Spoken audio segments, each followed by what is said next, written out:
of academic definitions on this sometimes when you are studying your sort of commerce, economics, whatever. But when you start understanding this, and I do believe that some professors and in academia make you go through projects, live projects, where you can understand this in a very real sense. What you find that in real life, no cost is fully variable, no cost is fully fixed. Most of the costs are semi-variable.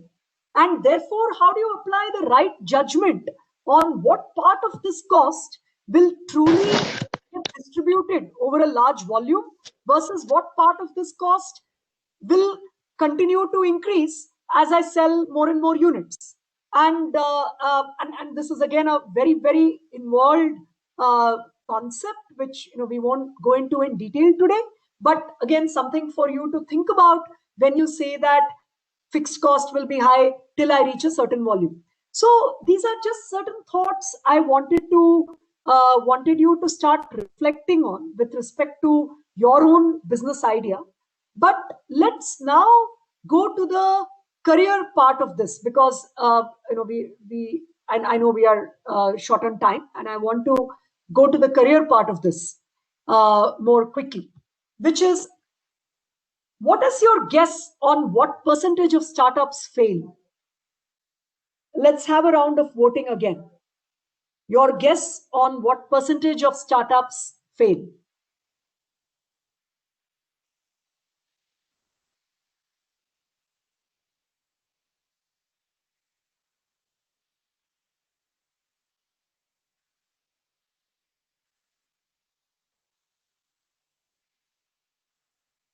Okay, I won't spend too much time on this, but the people who have said 70 to 90% are correct. Most of the research says 90%. And then, of course, there are certain specific segments, types, etc., where it could come down to 70%, but never less than that. So, yes, majority of the startups do end up failing. And let us look at some of the reasons why startups fail. And and interestingly, by the way, Mentimeter allows you to put a like, etc., if you want to participate, even while the person is presenting. But some of the reasons why startups fail: one, unclear identification of the market or the customers. And this is why I went through this question about which part of your business idea are you clear about. And being clear about the customer or the problem is most important, more than anything else. The second common reason is insufficient skills in the founding or senior team. And I want to go deeper into this point, particularly because it's a career session. And there are many of you who are thinking about starting up later. But what are the skills that you need to build? And we'll go into this a little bit more. Third, running out of cash. So startups fail because they run out of cash. So being clear about when you need to raise money, why you need to raise money, when will revenue start sustaining you, etc., becomes very important. Fourth, of course, bad product experience, disharmony among team members, misaligned investors. This is another very big reason. So it's not important. It's not only important that the investor brings money. It is important that the investor is somewhat aligned. So I'm not necessarily saying the investor needs to add a lot of value and all that, but needs to be somewhat aligned, because misaligned investors can lead to the company failing. So many more reasons. But let's specifically come to one point within this, which is insufficient skills in the founding or senior team. Now, what do you think are the top three skills for a founder? And here I'm going to ask you to type a few phrases in your in whichever device you're using. So just one word or a short phrase. What do you think are the most important skills for a founder? And you can type your top three that you think are important.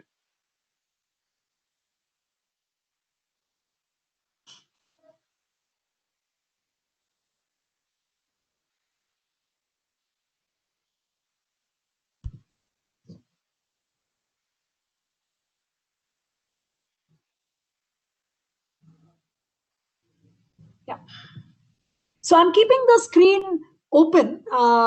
We are a relatively small group, but I would urge everyone to type on your own and not get influenced by what is already coming on the screen.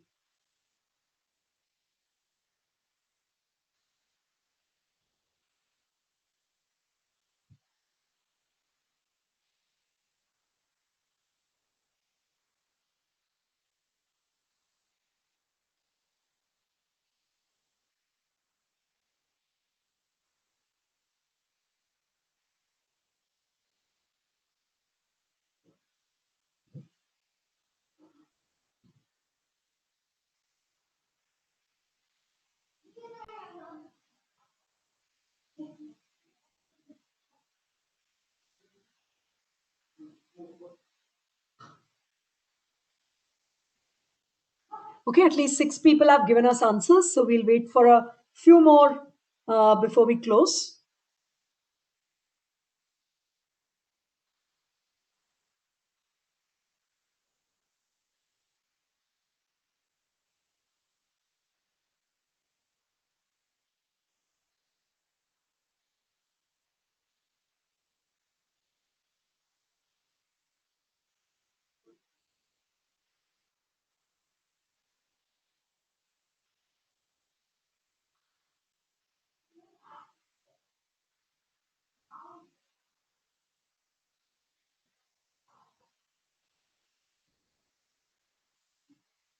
Yeah, so while the last few people are continuing to type, you will see that in the word cloud that innovation is clearly getting majority of your votes.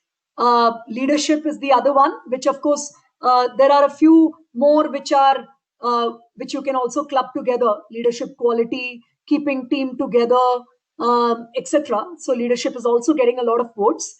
Adaptability, very interesting that a lot of you have thought about this, getting a lot of votes. Again, patience, never give up, etc. So some of these getting consistency related to patients, getting a lot of votes. So let me, I thought a lot before this session, and I also tried to read a little bit of the research on what research considers to be the most important skills. Obviously, there are many different researchers looking at this topic, but combining from bits and pieces of what I read and my own opinion, uh, I have put down my take on what I would see as the essential skills or characteristics for a founder, and what I would see as the additional things which are nice to have, because at the end of the day, uh, obviously, all of us are human beings and there are only so many things we can be good at. So what are those most important things? So the four that I put down as most important. One is what I think of as problem solving, clarity, or focus. So I think it is related to the point on innovation that most of you have put down. Now, the reason I think of it as problem solving clarity rather than using the word innovation is the word innovation often makes you feel like you woke up one morning and came up with a sudden idea, and that became like a really big idea. Whereas when you think of it as a problem solving process, what you also recognize is that it's something that gets shaped gradually over time, and it's a discipline that you can build in to keep analyzing the customer, keep analyzing their problem, etc., and gradually figure out what the solution should be, and that solution will keep evolving. And this is also related to the point on adaptability that many of you put down. So while I agree with innovation, personally I find that I'm not the kind of person who will suddenly come up with a big bright idea. Rather, I'm the kind of person who can analyze something in a disciplined manner and therefore come up with a solution. So, this is also, of course, related to what works for each of us. The second big one, team building skills, and many of you called it leadership. I want to narrow it down to team building. There are many aspects of leadership, but team building in particular, I would think of as a very important one. Third one, operations or execution skills. So at the end of the day, as a founder, till your company reaches any reasonable size, there is a lot of execution that you need to do. Unless you are very lucky and early on you have like a co-founder or a COO or somebody who is going to take care of the entire execution, and you can take care of the business thinking or external relations or whatever. If that luck is there, that's a different matter. But most of us have gone through hardcore execution for a fairly long time. And having that execution skill becomes very important. Finally, yeah, I think this came up: patience, resilience, grit. And I don't want to say never give up, because there are points in time when you should give up, and we won't go into that in detail. But yes, patience, resilience, grit, and related to that is the willingness to take risk, obviously very big. Now, coming to some of the other things which are talked about, vision. Is that important for a founder? Possibly, but very often I struggle to define what does it mean. What does it mean to have a vision? Is it uh, does it mean that okay, I need to be able to think really big, but then can I not run like a small business as a founder? Does it mean that I need to have a view of the future which is different from the present? Maybe. But if I narrow that down to saying, okay, it's solving this particular problem for the customer, is that enough? So vision to me is an unclear one. I've put that down with a question mark, something that I'm still thinking about, learning about. The other one, communication. While it seems like okay, everyone should have great communication, I would say that it is important to the extent of the context you are operating in. Personally, I have seen lots of entrepreneurs, great entrepreneurs, who are not necessarily great communicators because they need to communicate with their own team. And beyond that, there are certain individuals who understand what they are trying to say, and the broader customer base is not being communicated to by them all the time. So it's not a profession like, let's say, politics, for example, where communication is an absolute must, or teaching, where communication is an absolute must. So here, I would say it's needed to a certain extent, not an absolute must. Finally, coming to functional expertise. So functions like finance, marketing, technology, etc. And this is a common question that comes from college graduates. Should I understand all these different functions in a lot of detail before I become an entrepreneur? Or can I learn them along the journey? And I would say the answer lies somewhere in between. So having a basic understanding of some of the important functions is important. Whereas, obviously, you don't need to know the company's act in great detail, or you don't need to know exactly how each and every formula on Facebook works, or you don't need to be able to code your app yourself, unless that is the most important thing for the business. So having a certain degree of functional understanding is important, but I believe that there is a lot of this that can be outsourced, and a lot of this that you will learn as you go along. So with that, let me stop sharing my screen, and let me just go back to the meeting. I know Suman told me that I should leave more time for questions, and I haven't done that. The last thing I want to say is that my own journey as an entrepreneur has been one where I've started entrepreneurship 15 years into my career. So I worked for 15 years before I took the plunge into starting my own company. I did have a sort of a semi-entrepreneurship 5 years before that by starting a division within my previous employer. But my full entrepreneurial journey started 15 years into my career. I thought about the problem probably for 25 years before I finally took the plunge. So that's been my journey. Obviously, different for each person. But let me stop now and open it up for any questions. Thanks a lot, Ramya. That is probably one of the interactive sessions which we had through the new technology, I would say. Right. Even the direct polls, no, that is which was innovative for everybody, I guess, including us. Right. Nice. So There's a question which has come up. Yeah. I think it's a question from Venkatesh. Can you share your entrepreneurship life, your experience, difficulties you face? So let me, I mean, it's a broader question, of course. So yeah, for me personally, last 5-6 years have been very exciting. So really enjoying being an entrepreneur. I'm personally fairly clear that that I will continue to be an entrepreneur as long as I work. So so personally enjoyed it a lot. Difficulties that I faced. I want to highlight, one or two things in particular. So one is that I would say that it has taken me and my team a while to understand what exactly our revenue model is. And I think we were very clear about what is the problem we are trying to solve. And we've thought of ourselves as a social enterprise trying to solve a very big social problem. So we were very clear about what is the problem we are trying to solve. We were also very clear about what is our theory of change and how that change will happen. But I think we took a long time to get to what is our revenue model.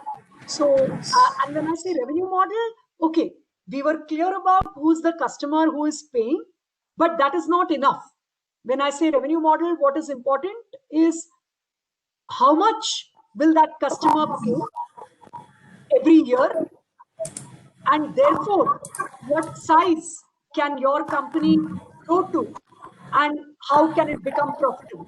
So all that is part of revenue model, and I would say it has taken us a while to understand that. Firstly, I think it took us a while to understand that you need to be clear about it, that you need to be clear about revenue model. So I think the first 2-3 years we didn't understand that, and then once we understood that yes, we need to be clear about it, it took us another 1 or 2 years to understand what that model is.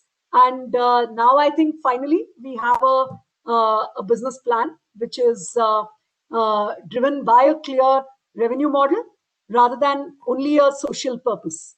So I think that was for me one of the big difficulties.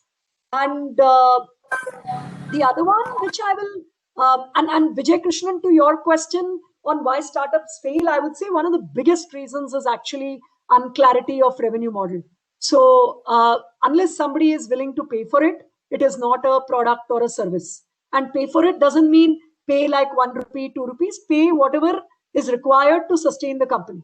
So unless somebody is willing to pay that is required to cover your cost, it is not a real company. And I think that's a big one. The second one, in terms of difficulty faced, and I will and coming back to Venkatesh's question, which is that I have personally worked in a company like McKinsey for 15 years, and I was a partner based in our Mumbai office at that time. And in a company like McKinsey, pretty much everyone we recruit, uh, the people are driven on their own. We are recruiting from the topmost colleges of the country. Within that, like a very small number of people, and people are automatically driven towards performance. Whereas when you look at the broader uh, quote unquote labor market, which all of you will be dealing with as entrepreneurs, you will find that there is a full spectrum. There are people who are keen to perform. There are people who are completely uninterested. There are people who are somewhere in between, etc., etc. And therefore, the norms that you set as a company, the way you manage each person needs to vary according to that. Now, luckily, I have worked with a lot of clients and a very diverse set of clients. And there I could see some of this diversity more than within McKinsey. But obviously, I was not the boss of those clients. And therefore, it's a very different dynamic, different set of learnings.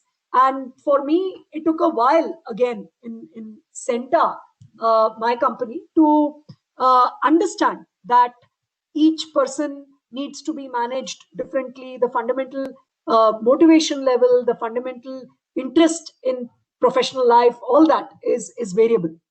So those are at least two things I can say. And yeah, I'm just going to read out Gopi Krishna's question. I'm thinking of doing a job and I want to know what is going on and then become an entrepreneur. Is it okay? So Gopi Krishna, I'm totally biased in answering this question because, as I said, it took me 15 years of a career before I decided to be an entrepreneur. And by the way, rather, let me put it the other way around. I was already clear when I was a student in IIT and IIM that I want to be an entrepreneur in education. So I was already clear about that. But I decided to pursue a job with a company like McKinsey, primarily because I did not feel ready when I was leaving my college to get started. And therefore, I felt that by working for, at that time, I thought 10 years, it ended up being 15 years. But I thought I will build a set of skills, I will build a set of networks, I will earn a lot of money. And with that, I will be able to get started. So that was my thinking. So Gopi Krishna, yeah, I'm completely biased towards that. I would rather say that you should also speak to others who have started out right after college. And obviously, there are many advantages to that also. But I definitely don't see a disadvantage in working for a few years.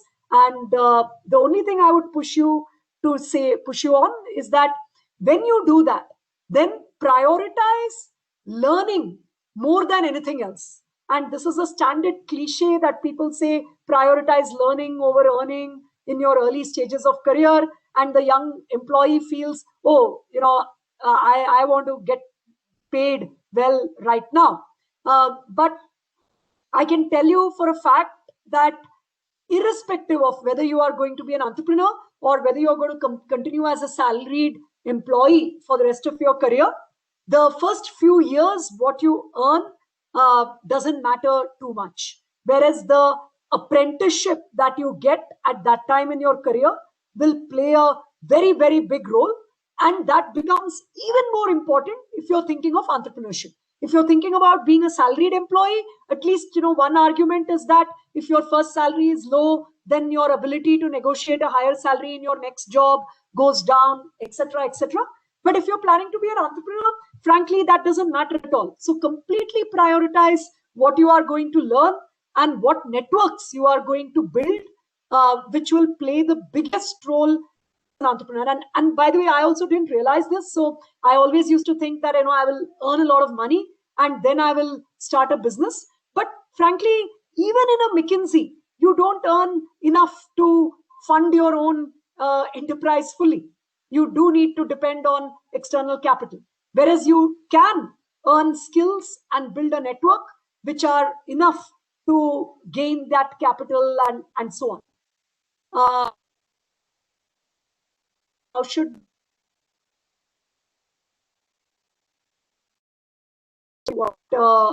elaborate on that? But Prathamesh, your previous question on what led me to be an entrepreneur. So in my case, my interest came from the sector, which is education. And I was really trying to solve a problem of education in India and now increasingly in some other countries as well. But quality of education is the problem I wanted to solve. and gradually, and therefore, I, while solving that problem step by step, at some point it seemed to me that I need to start an organization that will particularly address one particular aspect of it. And I'm not getting into those details right now, but for me it was like a problem solving process. But having said that, I do believe that, yeah, I had a bit of an entrepreneurial inclination even from early childhood. And where that came from, not sure. My granddad was an entrepreneur, though I've not seen him, and I've not had any entrepreneurs in my family. So I don't know where that came from. But when I finally took the plunge, it was a problem-solving process.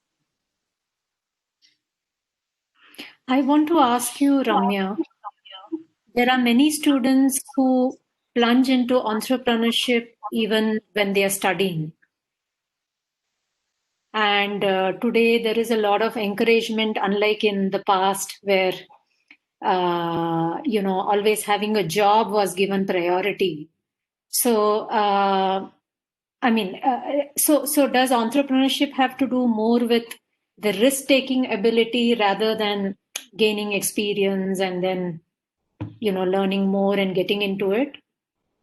Or is it that, you just get into it and figure out? And we are seeing a lot of successful entrepreneurs who started from college and, doing very well for themselves. Yeah, so Suman, what I would say is that there is no right answer to this. I think I also see a lot of youngsters now who are entrepreneurs very early in college or even in school. I'm coming across 13-year, 14-year entrepreneurs, being helped a little bit by parents and so on. And personally, the way I see it is that there is no harm in starting early. There are some, you are of course very energetic at that age, and still have a long sort of life ahead to do a successful venture. So there are certain advantages to that for sure. I think depending on when you are starting, there are certain checks and balances that you need to put in place.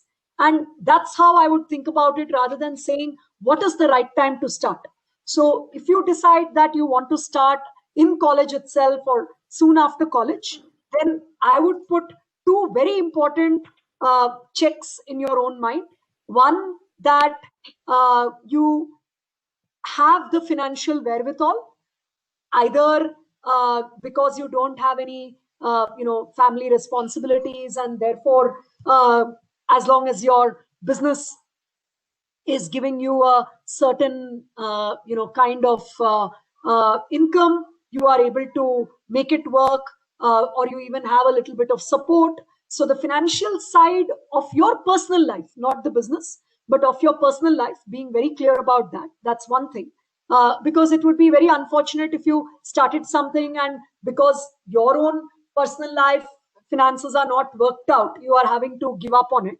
The second important check is that you are willing to constantly learn, including from your employees, etc., rather than rather than saying you are the founder and therefore everything will be dictated by you. Because obviously there's a lot of learning to be done there, and it's there even when you start late. But particularly when you start early, there are certain basic things that you have not yet learned, and therefore that willingness to constantly learn becomes important. And on the other hand, if you are starting out late like me, then the question is, yeah, do you have the energy that next 15-20 years you're going to do this, and are you clear that you are at least to the best of your knowledge, you are healthy, energetic to be able to do it? And second, that you're recognizing that if you have a failed venture at that time, then you may or may not have a second chance, and you're okay with that. So there are checks and balances either way. I just want to react to what Venkatesh has written. I just don't want to do a 9 to 5 job. So Venkatesh, my push to you would be that that is not an ideal reason to become an entrepreneur, because it is one of those typical, you are taking a decision because you don't want something else, and you may very well find that your own company becomes a 9 to 5 job for a lot of other people, and even for yourself at some point. So what does it mean when you say you don't want to do a 9 to 5 job? What is it that you don't like about such a job? It might be good to actually join such a job and find out, even for a short time, even for an internship for a few months, etc. And Gopi, is it better to do a job in India or outside to know more before becoming an entrepreneur? I would say it depends a bit on where you want to become an entrepreneur, because each country or geography is does have its own specificity, and also the type of work you want to do. So, for example, if you want to be a deep technology entrepreneur, I can absolutely imagine that working, let's say, in Silicon Valley for a few years can help you get deep technology experience, even if your entrepreneurship is finally back in India. On the other hand, if you're trying to solve a deep social problem, like I'm trying to do, like our company is fully tech enabled, but we don't see ourselves as a technology company. So we are tech enabled, but we are solving a deep social problem. For me, the context of India was very, very important before starting. So it depends on the nature of business as well as the geography where you want to work, and it's not automatic that India or outside will be better. And I would say prioritize the company more than the geography. So the company needs to be one that will really give you opportunities to learn and grow, which can be there in every geography, and bad companies are also there in every geography. What do you think about network marketing? I don't know much about network marketing, so I'll probably refrain from answering that. Okay. Any other questions before we wrap up?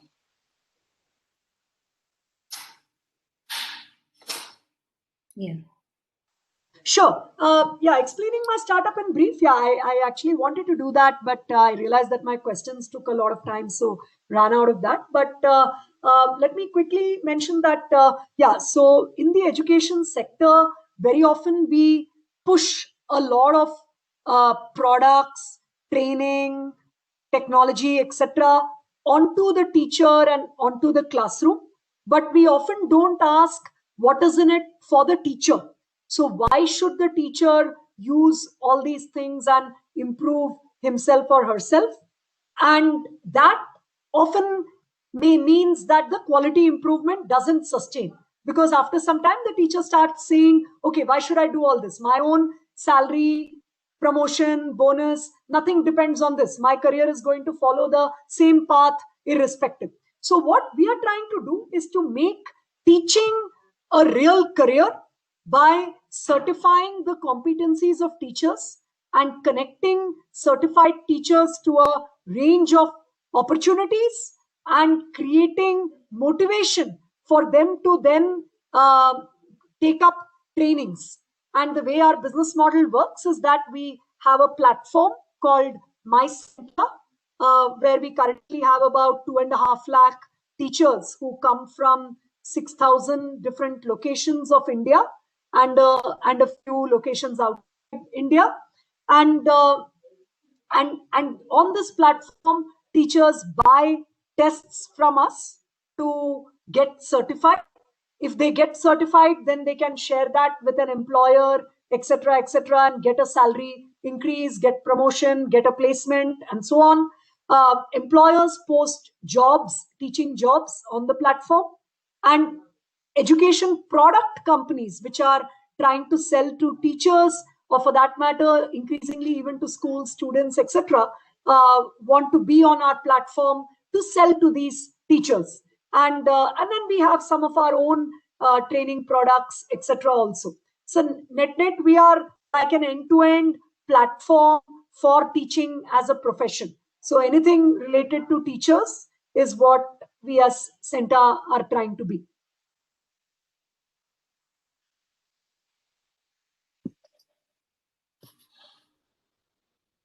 Thank you, Ramya. Any other questions, students?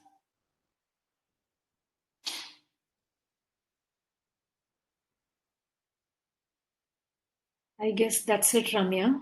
Yeah, thank you. Thank you so much once again, Ramya, for being with us.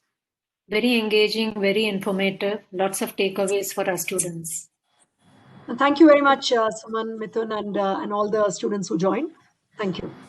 Thank you. Thank you.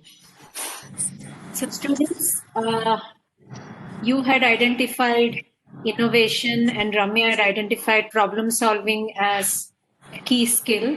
And tomorrow our speaker is going to touch on the same topic of problem solving and innovation. So I look forward to seeing all of you tomorrow at 4 p.m. Until then, goodbye. Bye. Bye-bye. Hi everyone. See you, Ramya. See you, Mithun. See you. Bye-bye. Bye, ma'am.